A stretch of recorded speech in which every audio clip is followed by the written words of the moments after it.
pagi, selamat siang, dan selamat malam.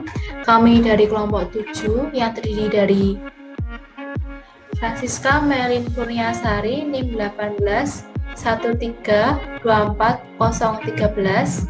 Lalu selanjutnya Emilia Fatmasari, NIM 18 1414054. Lalu selanjutnya Yoga Puja Aritama, NIM 18 14022. Lalu selanjutnya Nugrah Martaningrum 19 14 24 014. Lalu selanjutnya Karina Zita Gunawan NIM 19 911 4109. Lalu yang selanjutnya Francisca Noviani NIM 20 111 4046. Dan yang terakhir Laurencia Putri Wulandari NIM 20 111 4049. Di sini kami akan menjelaskan mengenai forgiveness. Di sini saya Emilia Fatmasari akan menjelaskan mengenai pengertian forgiveness.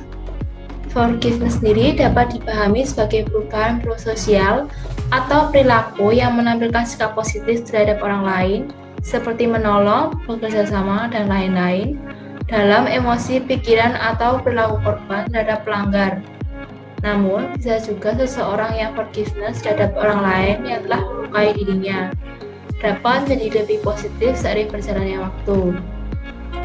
Nah, forgiveness sendiri dalam psikologi positif disebut sebagai sesuatu yang bersifat pribadi, di mana hal tersebut merupakan proses internal atau proses yang terjadi dalam diri sendiri yang secara sukarela melepas perasaan dan pikiran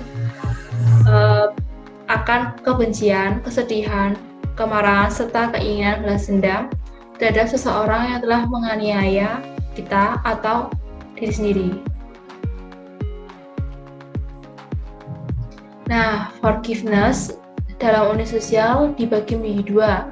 Yang pertama, terdapat unsur intimasi, kepercayaan, dan komitmen seperti keluarga dan pernikahan. Lalu yang kedua, tidak terdapat unsur intimasi, kepercayaan, dan komitmen seperti adanya pengucilan terhadap orang yang telah melakukan pelanggaran. Ya, halo. Perkenalkan, nama saya Yoga Puja Aritama dengan NIM 185314022. Di sini saya akan menjelaskan tentang faktor-faktor yang mempengaruhi forgiveness itu sendiri. Di sini ada dua faktor, yaitu faktor interpersonal dan faktor sosial. Kali ini saya akan menjelaskan tentang faktor interpersonal. Faktor contohnya adalah tentang pengendalian emosi. Ketika seseorang mampu mengontrol emosi, maka ia dapat menguasai forgiveness dengan mudah. Tapi sebaliknya, jika seseorang susah untuk mengontrol emosi, maka orang tersebut juga akan susah untuk melakukan forgiveness. Hal tersebut menunjukkan adanya empati, di mana seorang mampu merasakan apa yang orang lain rasakan, sehingga memengaruhi ketulusan dari forgiveness. Lalu juga ada tentang kepercayaan antar hubungan seseorang dengan orang lainnya. Lalu juga ada tentang kedewasaan. Selanjutnya, saya Laurencia Putri Wulandari, Prodi Bimbingan Tim Muslim, NIM 2011140409, akan menjelaskan tentang faktor yang kedua, yaitu faktor sosial. Nah, faktor sosial ini dipengaruhi oleh orang-orang di sekitar, bisa keluarga, kelompok, masyarakat, dan orang terdekat. Faktor sosial juga berpengaruh terhadap pengampunan. Karena apa yang kita pikirkan tentang pengampunan, bagaimana kita mengartikan istilah ini, dan bahkan kenapa seseorang bisa memutuskan untuk memaafkan secara sosial. Melalui faktor sosial, kita bisa belajar apa itu memaafkan, serta dampak apa yang bisa kita ambil dari memaafkan. Sama halnya seperti kita belajar, mungkin atau tidaknya untuk meminta maaf. Dan dengan adanya interaksi sosial antara mereka, si korban yang memaafkan dengan pelaku, di sini ikatan sosial dapat terjalin. Peran sosial ditentukan dan wacana khusus tentang pengampunan digunakan. Di sisi lain, forgiveness sendiri dapat dipengaruhi oleh karakteristik dan dalam konteks apa pelanggaran terjadi, di mana memaafkan seseorang bukanlah hal yang mudah. Terkadang korban meminta pendapat orang lain seperti keluarga, teman, orang terdekat lainnya untuk menjelaskan apakah tindakan yang mereka lakukan itu benar atau tidak. Di sisi lain, korban dapat melihat bagaimana usaha pelaku dalam meminta maaf. Hal itu dapat memengaruhi kemungkinan pelaku dapat dimaafkan. Permintaan maaf yang dilakukan oleh pelaku dapat mengurangi pengaruh negatif pada korban dan pelanggaran yang telah dilakukan oleh pelaku. Dari permintaan maaf dan ekspresi penyesalan yang ditujukan oleh pelaku, korban dapat membedakan kepribadian pelaku dari perilaku negatifnya. Jadi korban bisa melihat cara ngomongnya pelaku atau ekspresi wajah pelaku itu sudah menyesal atau belum. Hal itu tadi dapat meningkatkan hubungan sosial yang lebih baik dan dapat mengurangi kesan yang negatif pada pelaku. Akibatnya, tindakan memaafkan tidak hanya tentang mengubah hubungan pelaku dan korban, tetapi juga bisa mengubah hubungan antara korban dengan kelompok sosial lainnya. Nah, hal itu berkaitan dalam kelompok sosial. Ketika faktor sosial ini telah mampu menguasai seseorang untuk memberikan maaf atas apa yang telah terjadi, maka ada fase untuk seseorang mengungkapkan permintaan maafnya. Hai, saya Francisca Noviani, NIM 20114046 dari Prodi Bimbingan dan Konseling. Selanjutnya saya akan menjelaskan tentang akibat positif dari forgiveness. Jadi, forgiveness kan adalah pengampunan yang benar-benar tulus dari individu dan menghilangkan dendam terhadap orang yang telah menyakitinya. Nah, adapun dampak-dampak positifnya. Yang pertama, meningkatkan kesehatan fisik dan mental. Jadi, fisik dan mental di sini itu saling berkaitan. Kesehatan mental yang baik adalah kondisi ketika batin kita dalam keadaan tenang dan tentram. Jadi, kalau kita punya mental yang sehat, itu kan berawal dari keperasaan kita, batin kita. Kita damai nggak dalam hati kita itu, dalam hidup kita itu damai nggak. Nah, orang yang memiliki kedamaian dalam hatinya, dalam pikirannya, dalam perasaannya, pasti dia akan bisa lebih fokus melihat sisi-sisi positif dalam hidupnya, apa yang ia perlukan dalam hidupnya, terutama untuk memperhatikan kesehatan fisiknya. Beda kalau dengan orang yang masih menyimpan perasaan marah, perasaan dendam, itu kan pasti kan nggak tenang tuh. Gimana caranya orang itu merasakan apa yang saya rasakan. Nah, itu tuh kalau semakin lama itu akan menimbulkan stres. Nah, stres di sini tuh sangat berdampak pada fisik, kesehatan fisik teman-teman. Orang yang stres itu biasanya dia nggak bermakan, dia pusing, gitu kan, dia nggak fokus untuk menjalani hidup-hidupnya, keseharian-kesehariannya yang sehat. Jadi itu orang yang memiliki mental yang tentram dan tenang, dalam artian damai dalam hidupnya dan perasaannya, akan lebih bisa melihat sisi-sisi positif apa yang ia butuhkan dalam hidupnya untuk kesehatan fisik. Lalu yang kedua, menjadi pribadi yang lebih positif. Jadi positif di sini adalah pribadi yang mampu memaafkan dan berempati. mampu melawan kekerasan hati, dan mampu melihat sisi positif dari peristiwanya, mampu menangkap pelajaran-pelajaran dari hidupnya. Jadi dia tuh melihat kesakitannya atau luka batinnya akibat orang lain itu tidak hanya semata-mata sebuah kesialan. Jadi forgiveness ini menyadarkan orang untuk bisa melihat sisi-sisi positif dalam setiap peristiwa dalam hidupnya. Misalnya orang yang dibully itu kan biasanya ia merasa kalau aku ini nggak kayak yang lain, aku ini orang yang paling jelek misalnya, sampai orang-orang itu ngebully aku. Nah itu kan sisi sakitnya tuh. Tapi setelah berforgiveness ini, jadi dia bisa mengampuni orang itu dan bisa melihat sisi positifnya. Sisi positifnya dari setiap peristiwa pembulian itu misalnya, oh saya jadi punya mental yang kuat, gitu. Saya mampu bertahan gitu kan. Dan saya lebih bisa menghargai orang yang berkekurangan fisik dan tidak membulinya, karena kalau dibully itu nggak enak gitu. Jadi dia tuh bisa melihat sisi positif dan mengambil pelajaran dari setiap peristiwa yang menyakitinya gitu. Yang ketiga ada membantu penyembuhan psikologis. Setelah kita sehat mental, menjadi pribadi yang positif, nah itu kita membantu psikologis kita untuk lebih sehat lagi.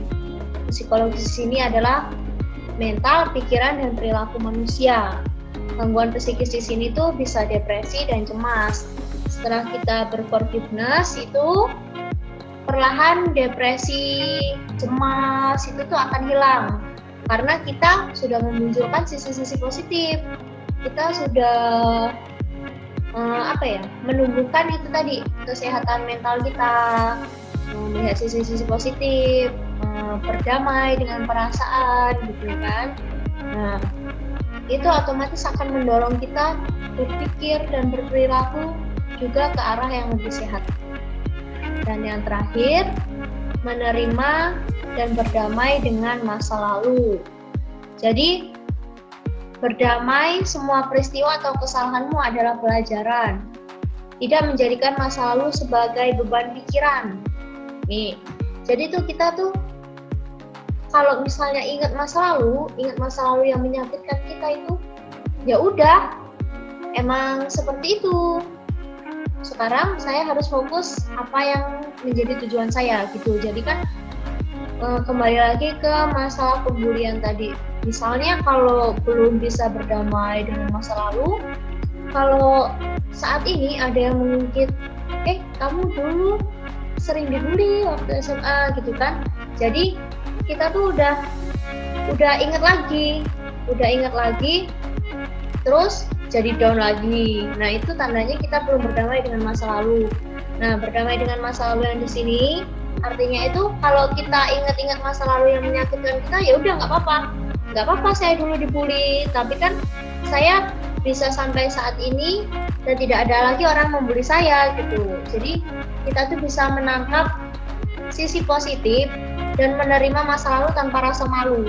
Jadi menjadikan itu pelajaran dan tidak menjadikan itu beban pikiran. Jadi kalau ada orang yang mengungkit-ungkit itu lagi, nggak masalah, nggak usah malu lagi. Jadi gitu ya. Nah, jadi forgiveness ini membawa sangat banyak sisi-sisi positif. Lebih-lebih untuk kesehatan psikologis kita, kesehatan mental kita, dan fisik kita. Jadi kan ada pepatah yang bilang bahagia adalah kunci kesehatan. Jadi kalau dilihat dari segi forgiveness ini, itu benar ya. Soalnya kan kalau kita udah nggak ada dendam, memaafkan, maksudnya nggak menyimpan dengki-dengki atau sakit hati lagi dalam hati kita karena perbuatan orang lain, itu akan membuat kita tuh menjadi lebih tenang. Menjadikan kita lebih fokus akan hal-hal yang perlu kita lakuin daripada mikirin masa lalu, daripada mikirin hal-hal yang menyakitkan. Jadi itu teman-teman sekilas penjelasan dari saya tentang akibat positif dari forgiveness. Semoga dapat dimengerti. Terima kasih. Baik, yang selanjutnya yakni tentang dampak negatif jika individu tidak bisa melakukan forgiveness. Sebelumnya, perkenalkan, nama saya Nugrah Martaningrum dengan NIM 191424014. Kita lanjut. Dampak negatif jika individu tidak bisa melakukan forgiveness yang pertama adalah egois. Individu atau seseorang yang tidak dapat melakukan forgiveness cenderung akan lebih memiliki sifat yang egois, di mana seseorang dengan sifat egois ini akan selalu menganggap dirinya adalah orang yang paling benar dan merasa orang yang paling tersakiti.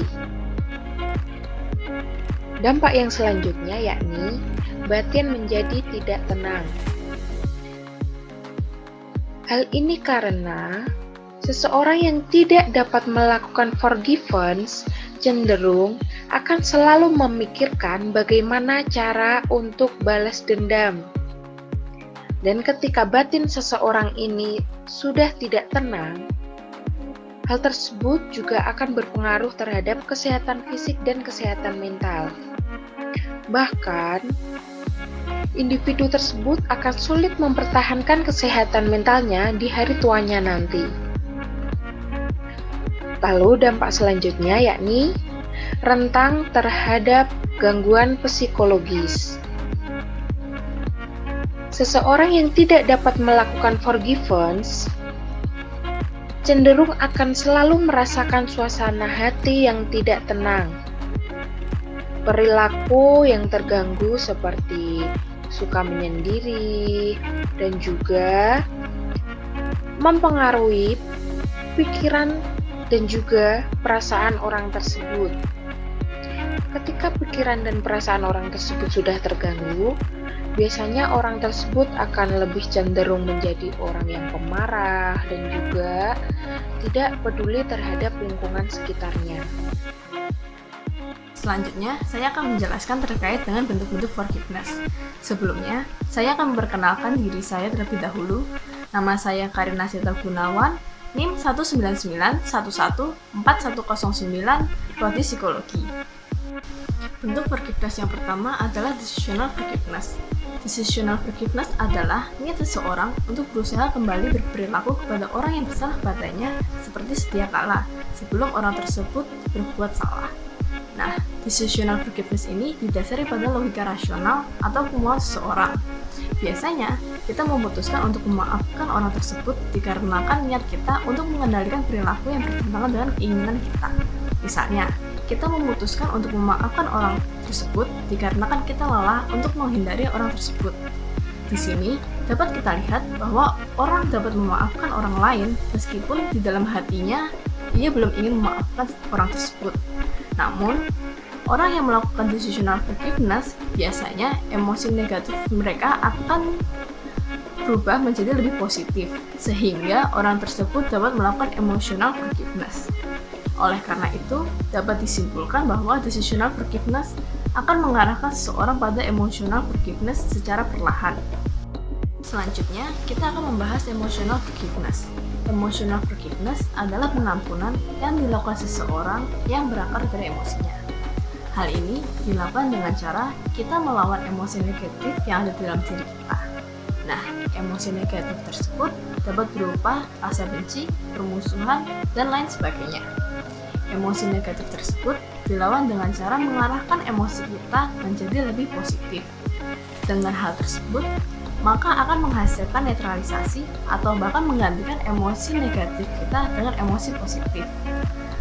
Lalu, emotional forgiveness ini dapat muncul sebelum decisional forgiveness, namun itu tidak umum. Yang umum, biasanya orang melakukan decisional forgiveness terlebih dahulu, baru dapat melakukan emotional forgiveness. Saya Francisca Melin Kurniasari, NIM 181314013. Saya akan melanjutkan presentasi tentang topik analisis bagaimana forgiveness dalam situasi saat ini. Nah, dari penelitian kelompok kami atau dari pandangan kelompok kami dan melihat situasi sekitar, bahwa forgiveness ini rentan berkaitan dengan interaksi pada kelompok golongan muda. Hal ini dikarenakan usia yang masih tergolong remaja, sehingga seringkali remaja ini menilai lingkungan mereka dan temannya itu berdasarkan keserasian atau kesamaan yang dimilikinya. Nah, pada pandangan kami, ini kami menggambarkan salah satu bentuk permasalahan atau konflik yang sering terjadi di kalangan muda. Dalam hal ini kami mencontohkan pada pertemanan tingkat SMA. Katakanlah di sebuah sekolah ini ada kelompok pertemanan wanita. Nah, pada saat itu kondisinya baik-baik saja, namun suatu ketika terjadi pertengkaran karena masalah kekasih hati. Nah, masalah kekasih hati ini terjadi antara perempuan si A dengan perempuan yang si B. Jadi diceritakan si A ini baru saja putus dengan pria yang berinisial X, kemudian si B, perempuan si B, yang adalah teman dari si A, ini ternyata diam-diam menjalin hubungan dengan pria yang berinisial X tersebut. Nah, di sini mereka berdua ini terjadi adu argumen di sosial media, bahkan di tatap muka secara langsung, lalu saling menyindir di belakang, membicarakan hal yang tidak baik dengan temannya, dan mereka sempat berdamai tapi hanya sesaat.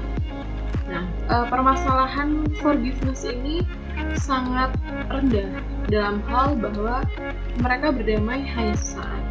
Ini sering terjadi pada golongan kalangan muda, bahkan mahasiswa pun juga terdapat konflik seperti ini.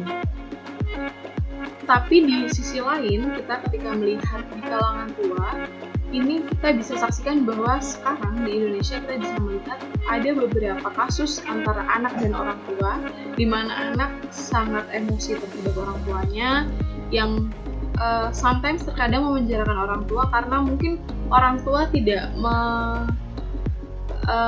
menunjukkan atau memberikan ekspektasi kepada anaknya. Misalnya seperti hak warisan, kemudian meminjam uang anaknya yang tidak dibayarkan. Ini sering terjadi, bahkan sampai sekarang masuk ke ranah hukum. Nah, permasalahan-permasalahan ini menjadi kekhawatiran dan menjadi sebuah situasi yang menandakan bahwa tingkat forgiveness ini masih rendah di kalangan masyarakat Indonesia. Dalam hal ini, jika seseorang kurang terampil dalam menjalin hubungan sosial, maka akan terjadi sebuah konflik interpersonal.